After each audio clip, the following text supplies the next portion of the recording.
Broadcasting live from the Business RadioX studios in Phoenix, Arizona, it's time for Phoenix Business Radio, spotlighting the city's best businesses and the people who lead them. Good morning and welcome to Phoenix Business Radio X. I'm Karen Nowicki, and we are here to introduce you to detail experts. We have Emmanuel Williams and Angela Williams, the founder and chief executive officer, as well as president and chief operating officer. Welcome to the studio today. Thank you, Karen. We're happy to be here. Happy to have you both. Emmanuel, where are you calling in from? I am calling in from Detroit. I am so sorry that I wasn't able to get to Arizona because my plane schedule just got all turned around, but I am here in the spirit and I'm here on podcast so that you guys can see me. And we're happy to see you. And your wife said you haven't seen each other for weeks, huh? No, I haven't. So I was happy to see him on the screen. Hey, honey. I love it. So give us a little bit of a background about detail experts, who you are, who you serve, and then I want to hear the backstory about how you landed in this business. So both of you, we love so much when you two can just have a conversation. I get to sit back and listen. I'll ask questions when I need to. We just really want to hear the dynamic and the magic that makes the two of you a team and what you bring to detail experts as well as your clients. So who'd like to jump in and tell us all about what's going on? Go ahead, honey. Well, I will start with Detail Expert is a company that has a passion for the environment and has a passion for empowering and inspiring and creating opportunities for people. It was created from the thought, and this thought came from the mind of a 8-year-old boy. 8-year-old boy is our son, Emmanuel Jr. And as an engineer for over 30 years, dealing in a power plant, steam engines and turbines and things of that nature, I am fascinated with steam. And our son, he's always been running around in the power plants and things of that nature. And by nature, I am an entrepreneur. So we always had these entrepreneur ventures where we were selling flowers or balloons or trying to do something to generate money, being an entrepreneur. And so one day, my son and I, we were sitting on a porch, and you know how kids talk. They just talk. So he's eating a popsicle and his little legs are swinging, and we're watching the cars go by. And he said, "Dad, what is going to be our next entrepreneur venture?" And I said, I don't know. I'm just thinking about it. He said, well, what if we start cleaning cars with steam? And that thought permeated my spirit. It was a seed that was sowed in my spirit in a way I could not get that idea out of my mind. Was it also a duh moment? One of those like, oh my gosh, of course we should be doing this. Yeah, it was definitely an aha moment, but it was a moment that permeated my spirit where I could not get that out of my spirit. So I started moving on. I started doing research. I didn't know anything about car washing. I am an engineer. I understand the power of steam. So I started doing research and I started understanding the water and rules and regulations that was governed by the car washing industry that stagnated the industry. And I understand the value of water. Because I always tell people, you can live without money, but you can't live without water. Water is our new currency. And so when I discovered that in cleaning the vehicle with steam, we will be able to not work in compliance with all of the water regulations and rules and things of that nature, because with 2 gallons of water, we can clean as many as 15 vehicles. And so that right there in itself was a opening to revolutionize the car washing industries in ways that have never been done before. What's interesting is Emmanuel gets excited about anything mechanical. Carol, you and I believe it yesterday. We were talking to one of our manufacturing partners, and he held up a small piece of stainless steel, and Emmanuel was so excited. I just had to giggle. I could not imagine why he was so excited. So, of course, the thought that why don't we clean cars with steam made him fascinated, because now he can use all of his engineering and everything else to put this wonderful concept into place. So It has given us the opportunity to market something that most people thought, wow, that's silly. Why would you do that?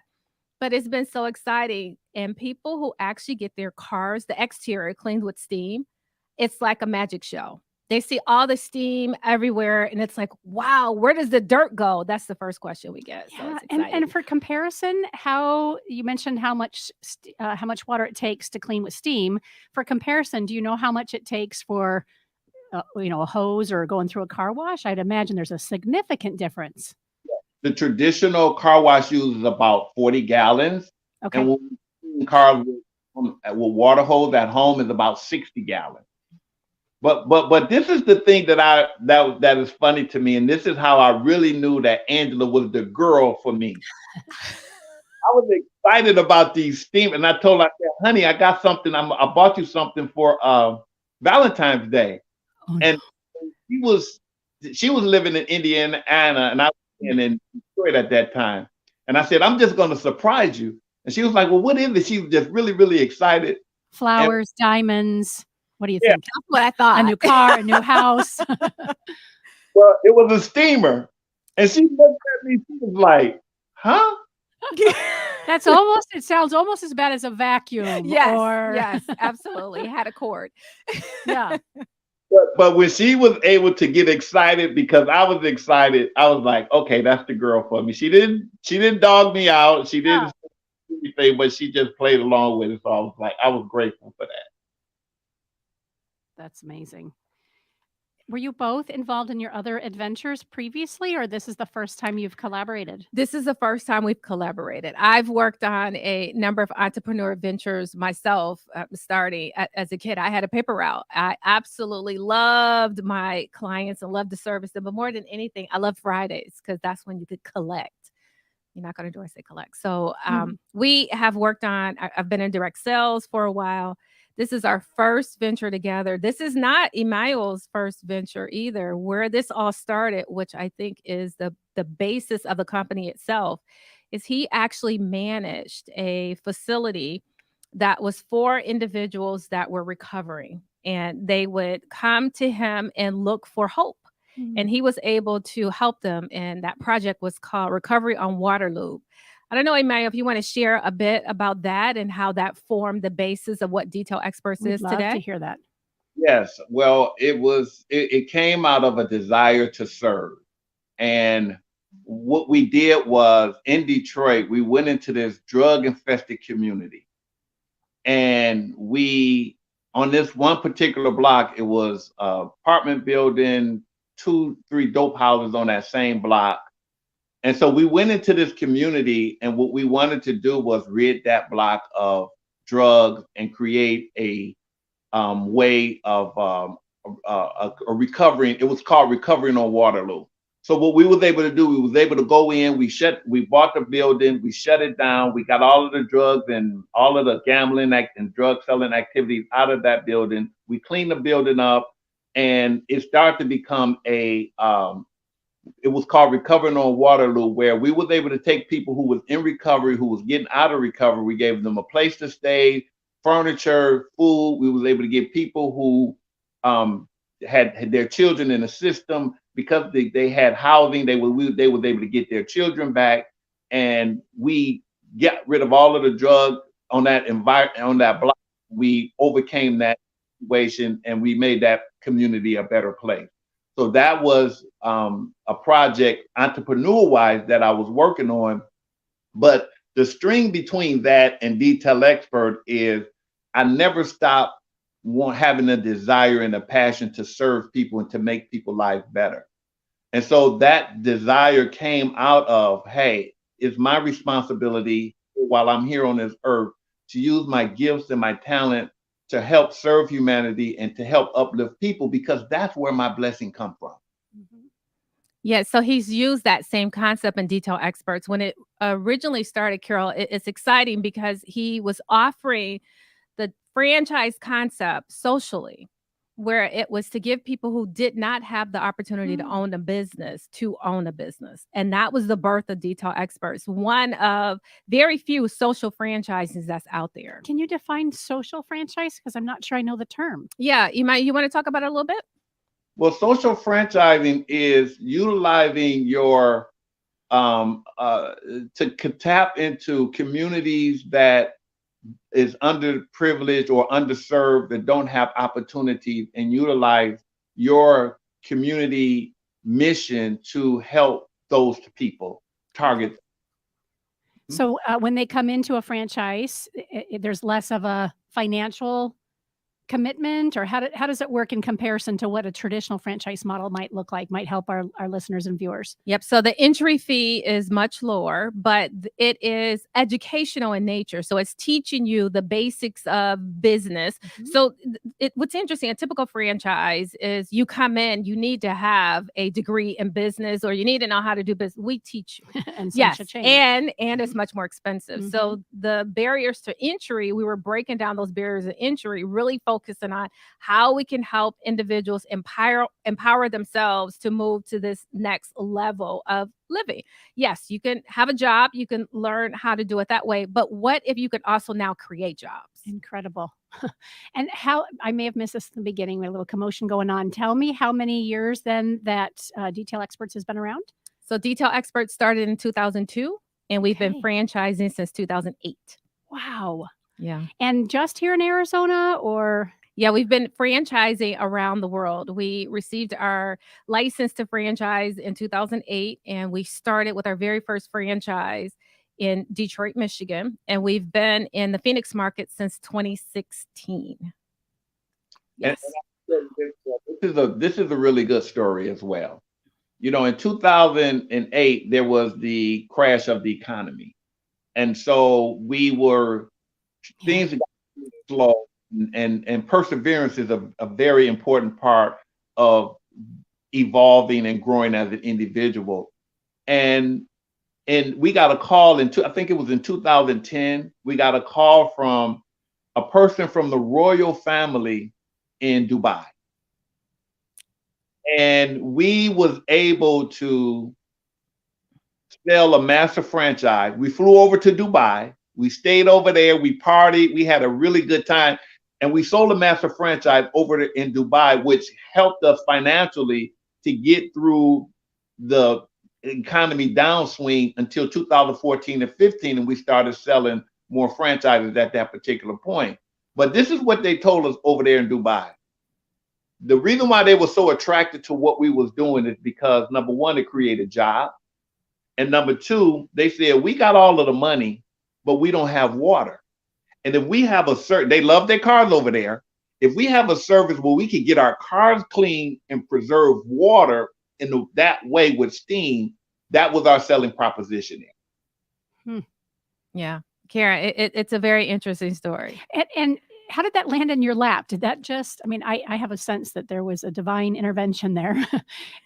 But did you go looking for that? How did that come about? You know, we're always tickled. We say, Karen, we planned it that way, right? Mhm. We just know it's going to happen. Actually, it was the power of a small business having a very successful search engine marketing and search engine optimization, where we were actually found online by this group that called. And of course, during that time, we weren't sure about the relationship between the U.S. and the Middle East. And are they even legit? Right. That was the first thing we had to check out. So after we got clearance for that, it was really a done deal. So we spent about 3 weeks over there with them, and we were sure that they were going to be the partners for us. And it was very exciting to be able to execute that deal while still in country. And Emmanuel, when you said master franchise, I'm assuming that because it's a different country, then they get to go ahead and own and run that business, and it's a subset of yours, but they're managing the team and that sort of thing? Yes. Mm-hmm. Wow. The 8-year-old is how old now? He's 30 now. What? Right. Yes, and he reminds us often that this was his idea. Of course he should. And is he in the business? Is he doing his own thing? He's doing his own thing. I'm sure Emmanuel's going to love telling you the story. Well, I tell you, I used to put him on his little bow tie and his little white shirt. We wanted to model our business after the Good Humor guy. You know, we wanted to be different, unique, because we using steam. We're not dealing with a lot of water. So we used to put on these little bow ties and white shirts and go from door to door and set up. And I worked so hard to the point where he was like, Dad, I think what we got to college, it was like, okay, I want to do my own thing. And I love Pats you on the back. Well done, Dad. Let me take it from here. So I think he got tired of cleaning cars to the point where when he got old enough, he was like, okay, but he is still a part of our board. He still is involved in certain ways, but I wanted to give him the freedom and the autonomy to live his life on his own terms. And it's interesting because he graduated from Michigan State. And once he graduated, because started a business while he was in school. He writes, speak, and read Chinese. He had a lot of Chinese friends, and he met a lot of Chinese friends that have a lot of money. And so he used to do a lot of writing and helping them in school and things like that. So he started him a little business. But when he graduated, he had this opportunity to go to Washington, D.C. to work in D.C. Because he went through a 2-year intern, and he had a guaranteed job making good money. And when he graduated, he called me up and he said, Dad, I need to talk to you about something. And I said, well, what's going on?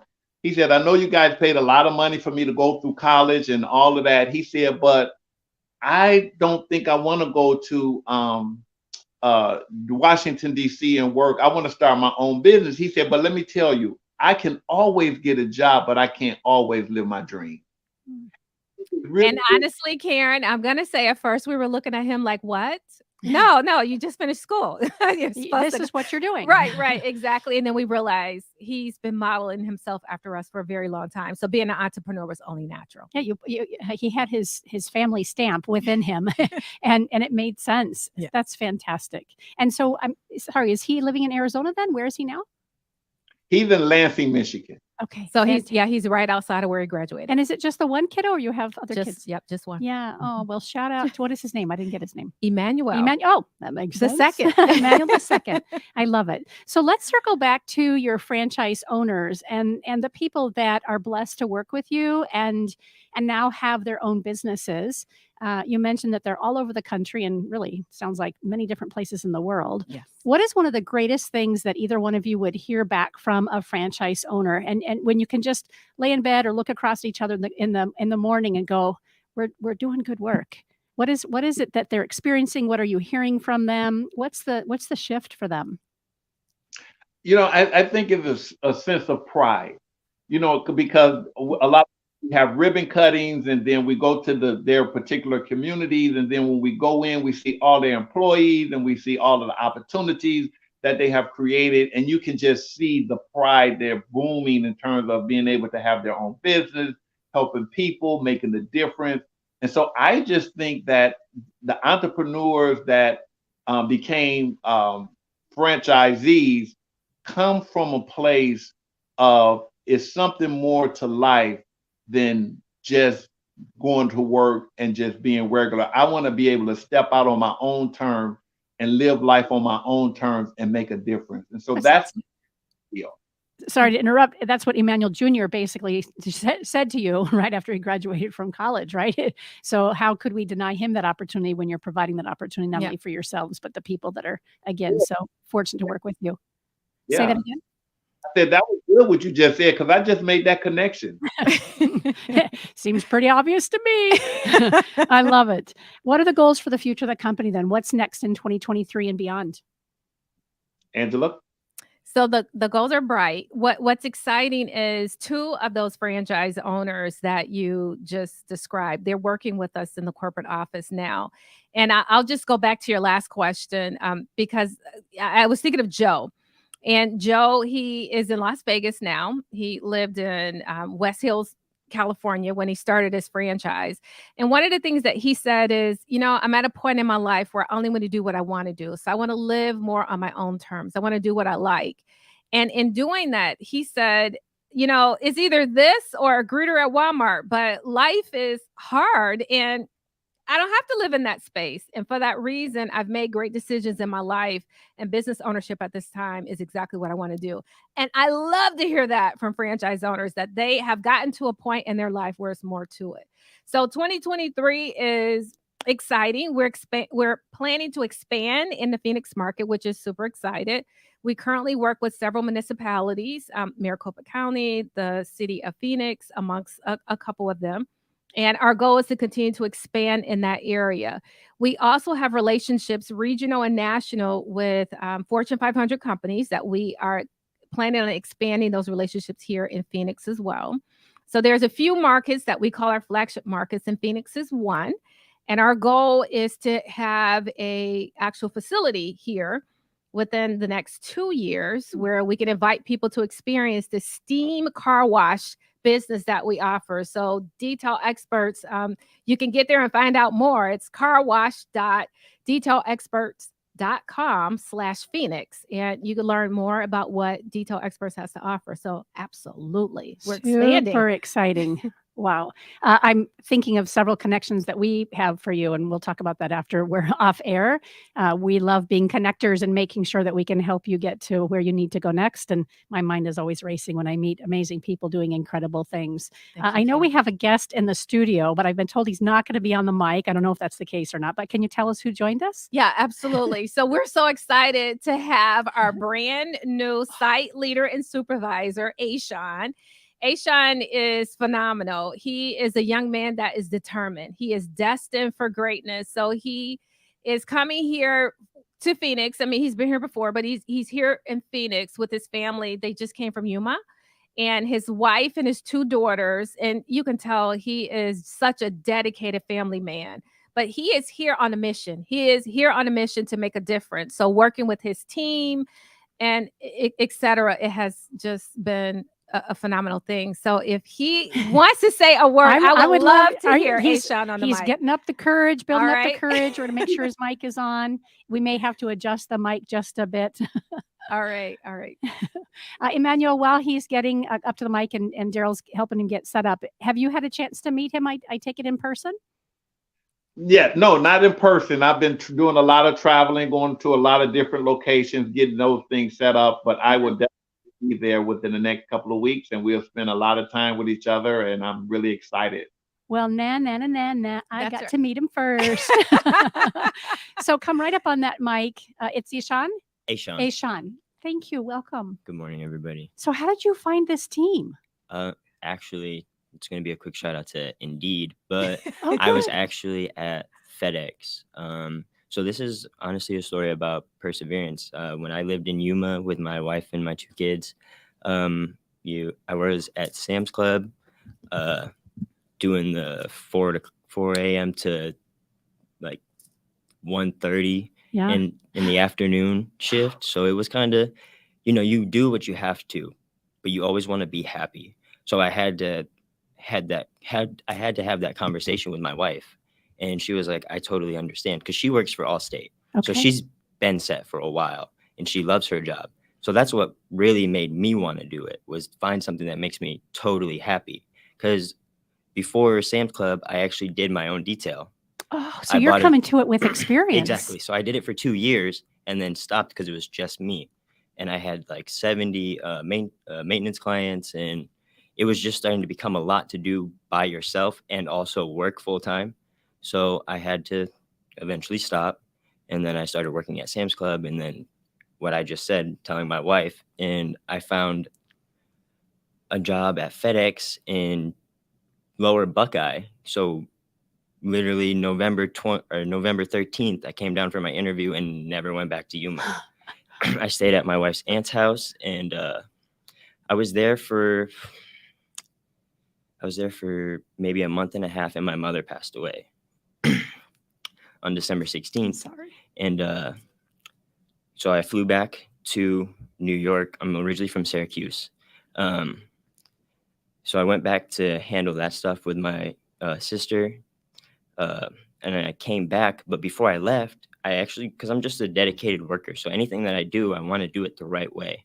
And they were actually wanting me to become a trainer, but being gone for 5 days plus 4, when I came back, the opportunity was gone. So, and also it was peak season at that point. So you go from making $1,500, a week to making $500 a week. It's kind of tough. And I just moved my whole family here. So, and just made a commitment, of course, to be with family in the most important time. Exactly. And you made that choice, the right choice. And sometimes there's consequences regardless of what choices we make, right? Exactly. So I had to, once again, make that mental decision. Because like I actually even told Joe, who she was talking about, I was like, it's not that I necessarily want to leave FedEx. It's more or less that I have to make the right decision, because the job wasn't terrible. The people weren't terrible. The job wasn't the pay isn't terrible. It's just that with my situation, I'm not going to be able to survive. So I need to find something on top of that, find something that makes me happy.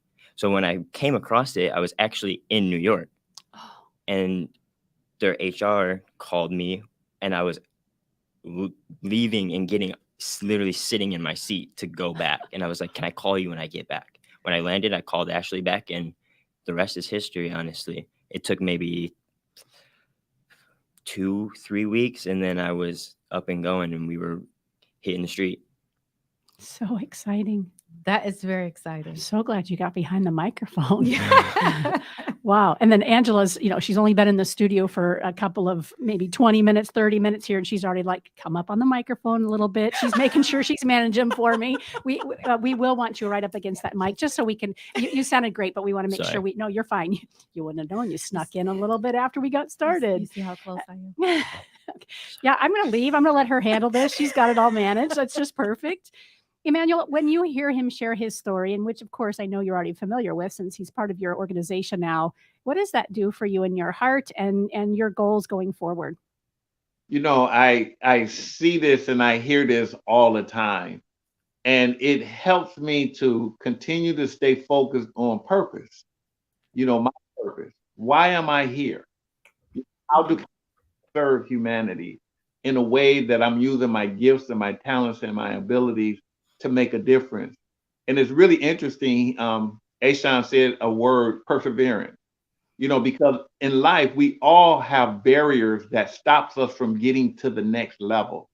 And those barriers are simply fear. It's the fears that stops us from trying to go to that next level. And it stagnates our lives in so many different ways. And I tell you the story about, it was a guy who had a dog, and the guy went over to the guy's house, and the dog was laying on the floor, and the dog was by the fireplace, and the dog was moaning and groaning. And the guy said, hey man, what's wrong with your dog? I've been sitting here, man, your dog is moaning and groaning. And he looked in the room and he said, oh, he just laying on a nail. And he said, well, how come you don't get up off the nail? He said, it ain't hurting bad enough.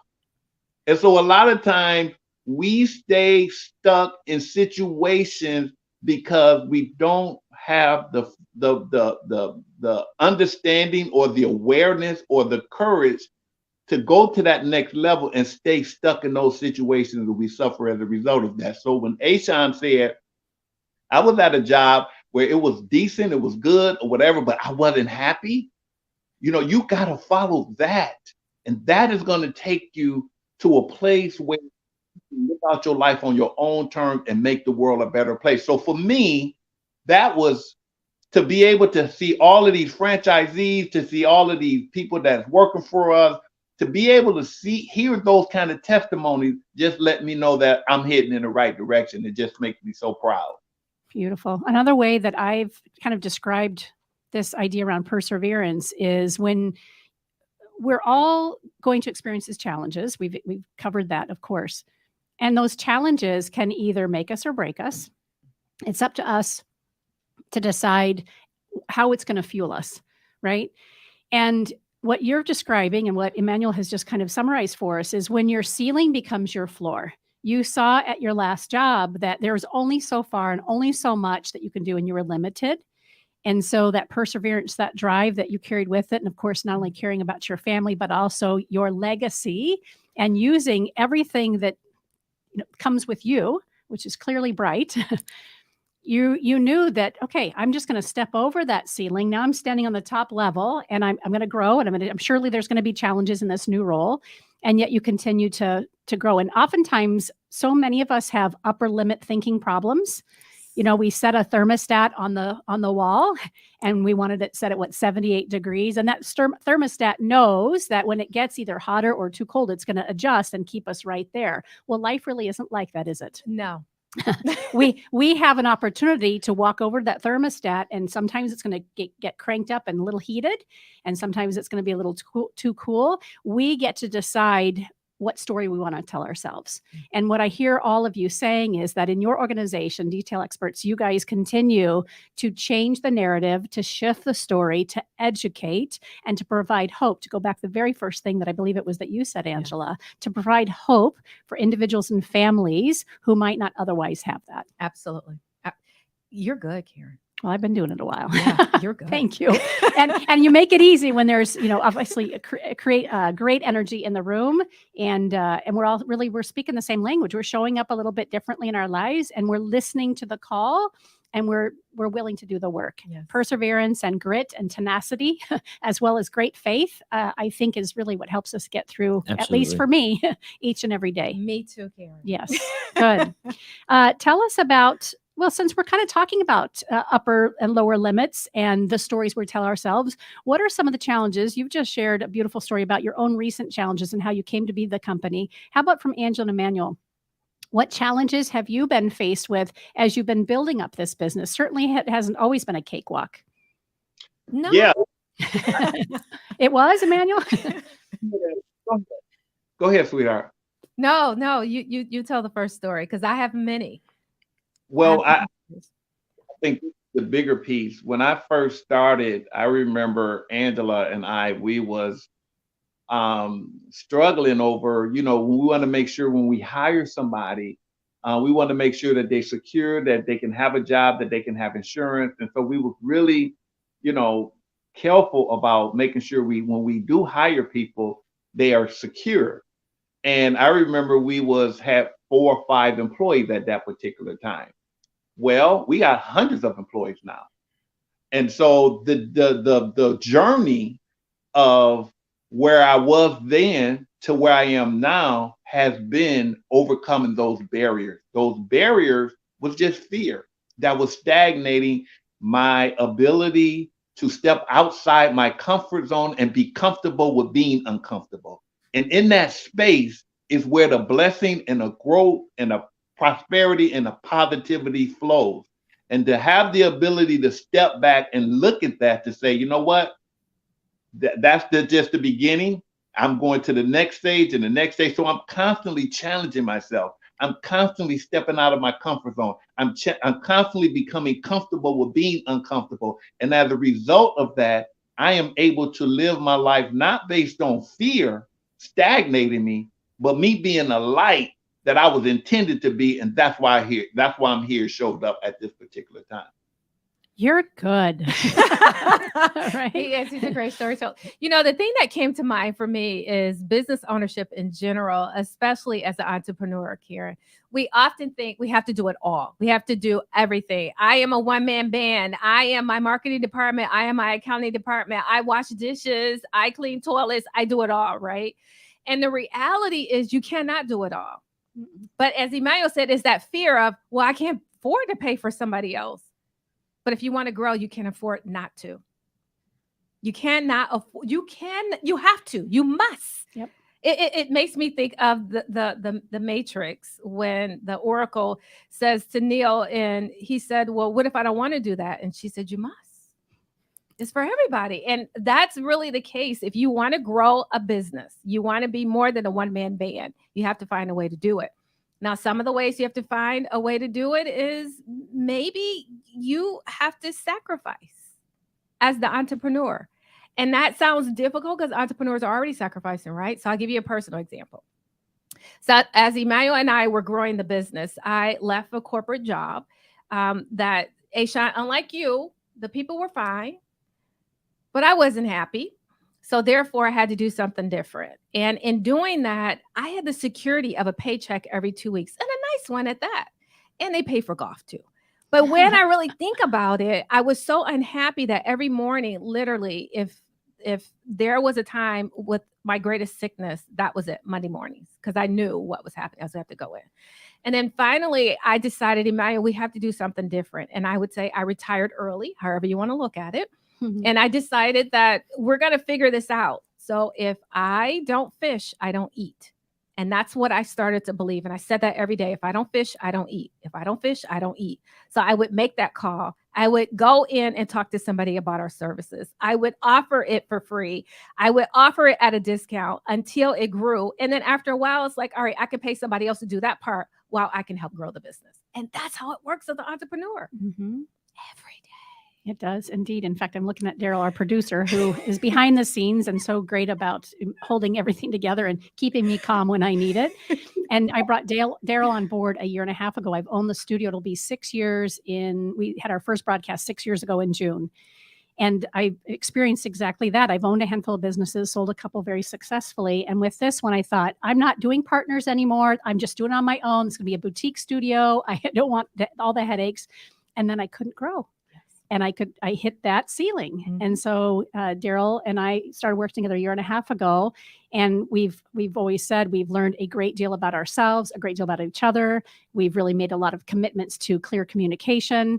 And I'm now at that next step that, again, if I to get to the next level, I need another handful of people. Absolutely. And it does definitely for me mean some sacrifice because I'm not where I need to be financially yet. Mm-hmm. And I'm getting there. You know, all this other stuff that's been going on in the background too begins to complicate it. And I think, Emmanuel, you alluded to this earlier.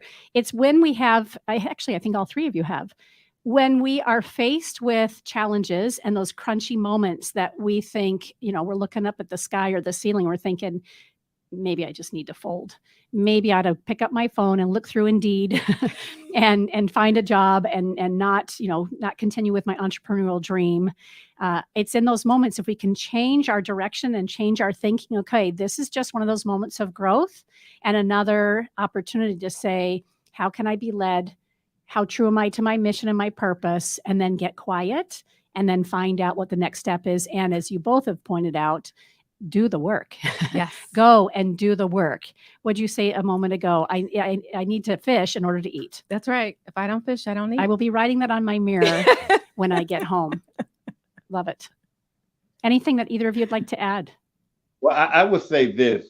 If you're doing something that you love, you'll never work a day in your life. And I think the secret to life is to find whatever it is that you have a passion for. Mm-hmm.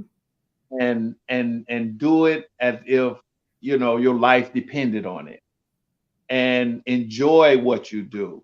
And so it's not what you do, it's how you do what you do and what flows into what you do to serve a greater good. And I think once you understand that, I think everything else starts to work in your favor. I think the universe starts to align yourself up, and people and synchronistic events and circumstances and situations start to unfold in a way where you're like, well, wow, what the heck is going on and how is this happening? But you do the work and you got to be willing to step up. And I think I'd add is, based on what you're sharing, and the people that you do it with, it's also absolutely. The who you do it with, and trusting that the right people obviously are going to come and play alongside you. So what is your role? Can you tell us a little bit about how you're showing up on behalf of the company? And then after that, I want the three of you to talk about, are you adding more teammates from the corporate level? If somebody's listening and they have somebody in mind that would be for a great franchisee. So first start by talking about, how do you show up for the company and what good things do you get to do? So I am the supervisor, and that's for all three divisions: janitorial, fleet, detail. Kind of like what Emmanuel was saying, if you love what you do, you'll never work a day in your life. So I actually can speak like truth to that.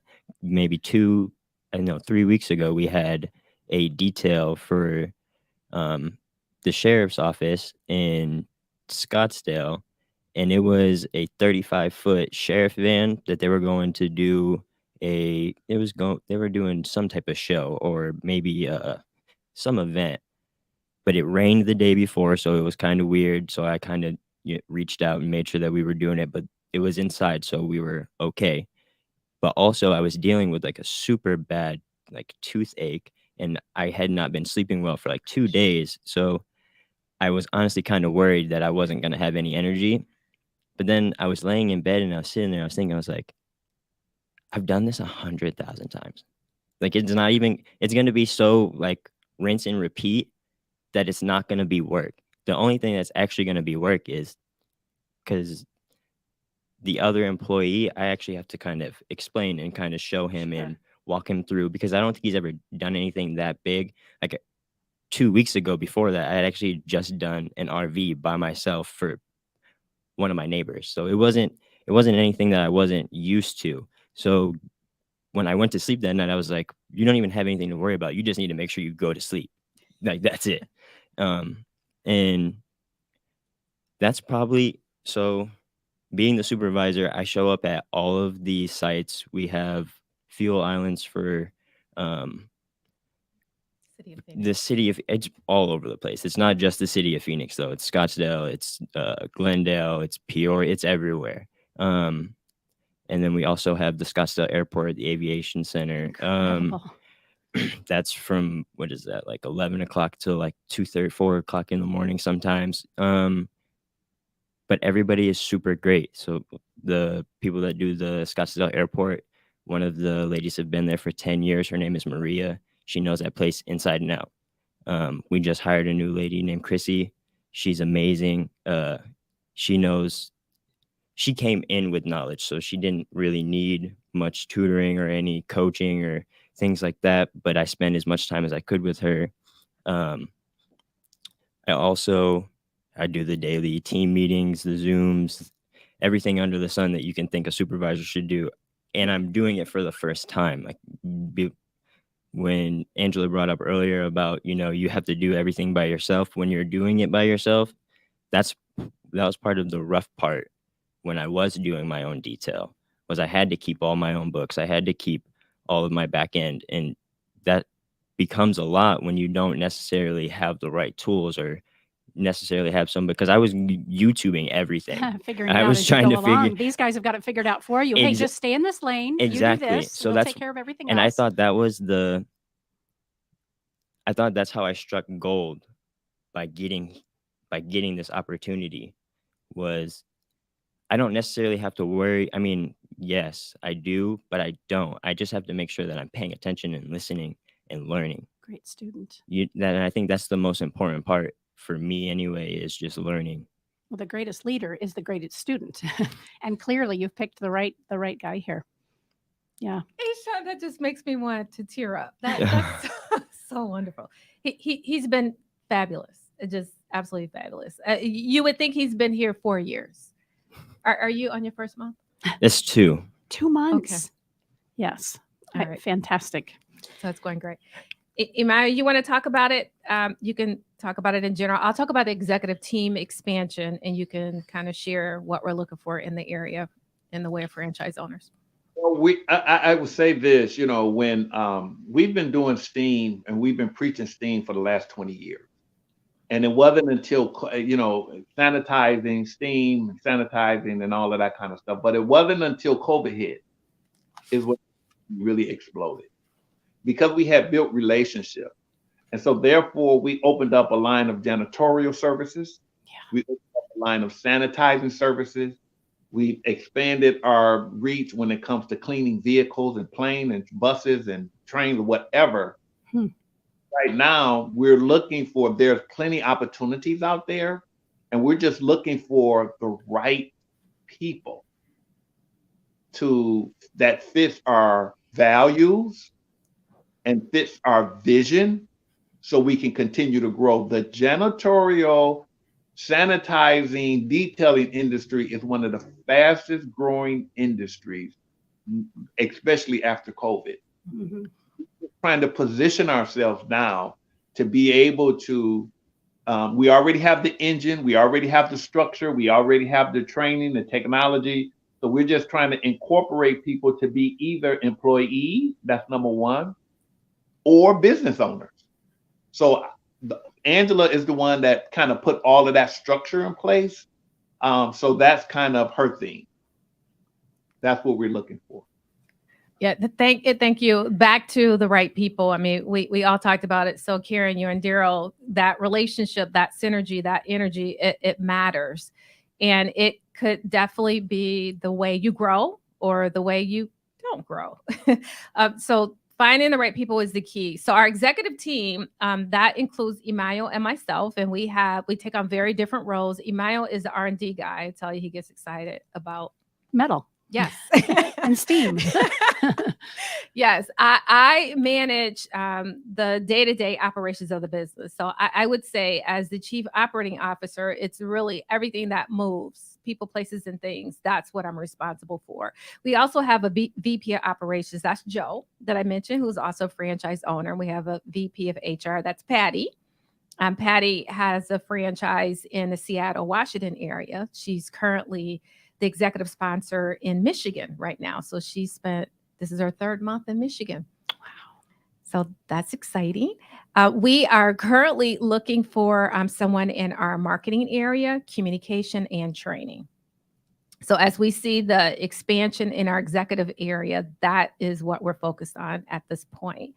And we see it as a part of really getting the word out about detail experts and what we do and communicating our message clearly, because we're uniquely different in that, yes, we focus on the environment, but our core values is more important than anything. And if there is no alignment with our core values, it's probably not going to work as a franchise owner or as a part of our executive team. Mm-hmm. And we talk about it a lot. It's not just on the shelf, because we have to really live it every single day. It's recommitting over and over and over again. Absolutely. So if we're not integrity with ourselves and others, it shows. Mm-hmm. If we're not being honest and truthful with each other, it shows. If we're not transparent, it shows. We actually used to do this 365 evaluation, and it was about how well does someone fit the core values.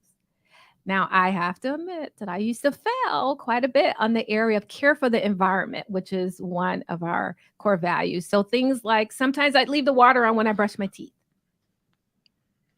Well, if you're going to commit to it, you have to commit to it in total. So for me, I felt like that it's something important, and I like to share that at every one of our orientations. So as we look at our organization as a whole, we really want to spread the message that we are entrepreneurs. We hire entrepreneurs. So this is an entrepreneurial organization.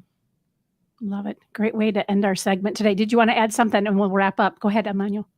I do want to add, we're also looking for other entrepreneurs who need our service that want to partner with us. Speak to that, please. Who are you looking for? There are companies and businesses and different organizations that's looking for good people to work for them. That they're looking to hire. So we want to partner up with all of these other different organizations that share our value, that needs people to provide services for them. So we're looking for that type of organization and that type of core structure as well. Great. So good. How do people get in touch with you? You mentioned the website. What is the website? So they can actually reach us on the website, carwash.detailexperts.com/Phoenix. Okay. Detail, Angela, to make sure they spell it properly. Sure. So carwash, just like it sounds, .detail, the letter X, P as in Papa, ERTS.net/Phoenix. Excellent. Also on, LinkedIn, Facebook, Twitter, and Instagram. You're covering all the bases even without your marketing guru.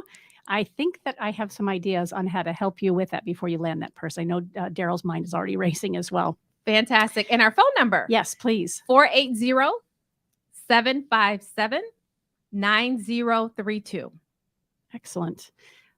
Wow. What a full conversation. I'm really glad you snuck in and were able to get behind the mic. I appreciate your willingness to tell your story. Yeah, what a pleasure to have you, and welcome to the team. I appreciate it. Yes. And Emmanuel, next time you're in town, we need to see you in person. But that's for sure. We'll let you two get reacquainted first, and then we'll make sure that we all get together and have a conversation. You've been listening to Phoenix Business Radio, broadcasting live from the Max 6 Entrepreneurial Center, where we help build businesses and connect you with the right people. And we have certainly done that today with the team at Detail Experts. Some media leans left, some lean right, and we lean business. Until next time, I'm Karen Nowicki. Thanks for listening.